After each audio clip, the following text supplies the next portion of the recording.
जसे आपण ब्रेस्ट कॅन्सरचे वेगवेगळे प्रकार असतात, 5 वेगळे प्रकार असतात आणि त्या प्रत्येकाची ट्रीटमेंट ही वेगळी असते. तसेच पेशंटच्या स्टेजनुसार सुद्धा ट्रीटमेंट केली जाते. त्या पेशंटला आपण बघितलं, त्यांना अगोदर सगळ्या किमोथेरपी दिल्या, मग ऑपरेशन केलं. परंतु यांचा आजार एकदम सुरुवातीचा होता. त्यावेळेस आपल्याला यांना आपण ऑपरेशन केलं आणि ऑपरेशनबरोबरच टार्गेटेड थेरपी आणि किमोथेरपी देण्यासाठी किमोपोर्ट हे डिव्हाइस बसवलं. तर ब्रेस्ट कॅन्सरचे मी प्रकार सांगतो. Hormone positive, hormone negative, triple negative आणि HER2 पॉझिटिव्ह असे जे प्रकार आहेत. तर HER2 पॉझिटिव्ह म्हणजे त्याच्यात आपल्याला टार्गेटेड थेरपी घ्यावी लागते.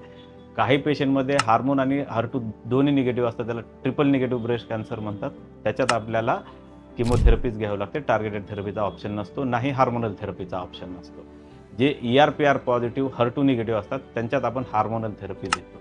आणि काही पेशंटमध्ये एल्डरली पेशंट आहेत, हार्मोन पॉझिटिव्ह आहेत, नोड निगेटिव्ह आहेत, त्यांच्यात किमोथेरपी घ्यायची गरज नसते.